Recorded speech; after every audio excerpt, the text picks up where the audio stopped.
ప్రారంభం, తెలుగు తరగతులు ఇంటర్మీడియట్ ప్రారంభం.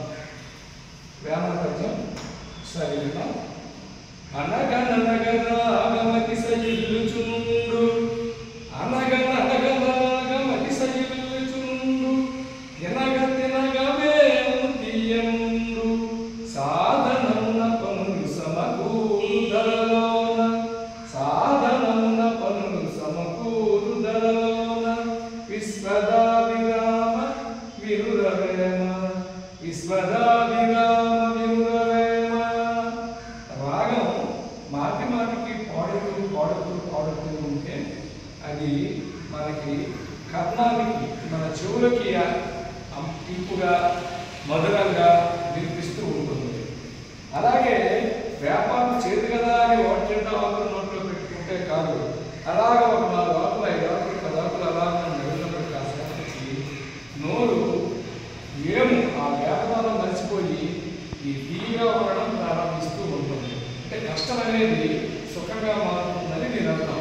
ఇంకా ఈ విషయం కూడా అర్థం కాదని సాధనమున పనులు సమకూరుదలలోన ఈ విధమైన ప్రాక్టీస్ చేస్తూ ఉంటే మనం సాధించగలం. ఉదాహరణకు మీరు తరచు క్రికెట్ ఆడుతుంటారు.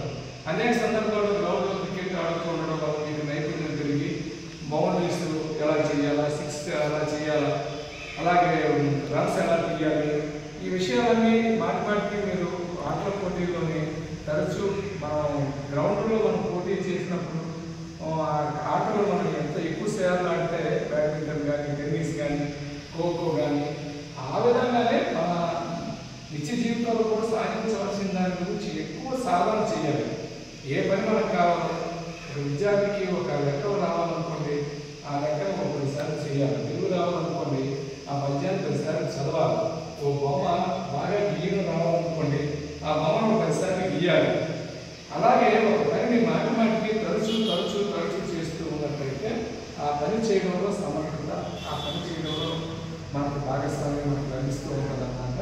కాబట్టి వేమన ఏమంటాడంటే ఏ పనైనా బాగా రావాలంటే సాధన ఉన్న పనులు సమకూరు గలగల. ఈ సాధన చేస్తే కానీ, అందుకే ఒక సినిమా సాధన చేయుమురా నరుడా సాధ్యము కానిది దేవుడా అని ఆ సాధన అనేది మన పొందాలా. ఏ పని సాధించాలన్నా మన పనిని మాటికి చేయడం ద్వారా, మనం ఎక్కువసార్లు చేయడం ద్వారా, సింగర్ ఉంటాడు ఎక్కువసార్లు ప్రాక్టీస్ చేస్తూ ఉంటాడు. అందువల్ల వేదిక మీదకి వచ్చేసరికి పెద్ద సభల్లోనే సునాయాసంగా పాడగలుగుతూ ఉంటాడు. అలాగే కవి ఉంటాడు, తరచూ రాస్తూ కాగితాలని పాడు చేస్తూ కవిత్వం రాస్తూ కొంతకాలానికి మంచి కవిత్వం రాయగలుగుతాడు. అలాగే చిత్రకారుడు అనేక కాగితాలను గీస్తూ ఆ చిత్ర కాగితాలని గోడను పేస్ట్ చేసి పాలిస్తూ చివరికి మంచి చిత్రాన్ని గీయగలుగుతాడు. ఇవన్నిటికీ ప్రధానమైన కారణం సాధన. సాధన మీన్స్, సాధన అంటే అర్థం ఏంటంటే మనం ఆ పనిని మాటికి చేయడానికి సాధన అంటారు అన్నమాట. సంగీత కళాకారుడు ఇలాగ మాటికి స్వరాలు సాధన చేయాలి. అలా సాధన చేస్తే మాత్రమే అది మనకి అమృతుల్యంగా ఉంటుంది. లేకపోతే గొంతులు బేరగాయని వేడలాగా చేస్తారు, గాంధర్వం మానేస్తారు, గాఢం రాగాలు ప్రారంభిస్తారు. ఈ విధంగా మనకి సాధన చేయకపోతే తప్పులు వస్తాయి అన్నమాట. సైకిల్ తొక్కునోడు మొట్టమొదటిసారి పడిపోతూ ఉంటాడు, నిలుస్తుంటాడు, వెనకాల కాసేపు మనం పట్టుకుంటాం. అలా గ్రౌండ్ మీద ఊనుకో తిరుగుతుంటాడు. అలా 3 రౌండ్ల వరకు చిన్న దెబ్బతో 4వ రౌండ్లో కొంచెం జంపు తొక్కుతాడు. ఇంకా అక్కడి నుంచి ఇక సొంతంగా తొక్కడం ప్రారంభిస్తాడు. ఇంకా అక్కడి నుంచి 10 సార్లు గ్రౌండ్ చుట్టూ తిరుగుతాడు. అక్కడి నుంచి స్థిరంగా సైకిల్ తొక్కగలుగుతాడు. ఇదంతా మనకి సాధన. అలాగే భౌతికంగా సాధన చేస్తాం, అలాగే చదువు పట్ల కూడా సాధన చేయాలి. ఆ సాధన అనేది ఏ పనిలో మనం చదువు చూపిస్తే దాన్ని మనం సాధన చేస్తే అది సులభం అవుతుందని చెప్తాం.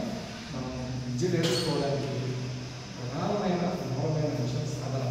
ఇక్కడ లెక్చరర్ చెప్తారు, ఇంటికి వెళ్ళి మరొకసారి పుస్తకం తీసి ఆ విషయాన్ని మనం సరిగ్గా జ్ఞాపకం మనం ఒక నోట్బుక్ మీద మనం రాసినట్లయితే మనం ఎంత దూరం గుర్తుపెట్టుకున్నాం, ఎంత గుర్తుపెట్టుకోలేదు, మనకి ఎంత చదువు వచ్చింది అనేది మనకు అర్థమవుతుంది. ఈ అలవాటు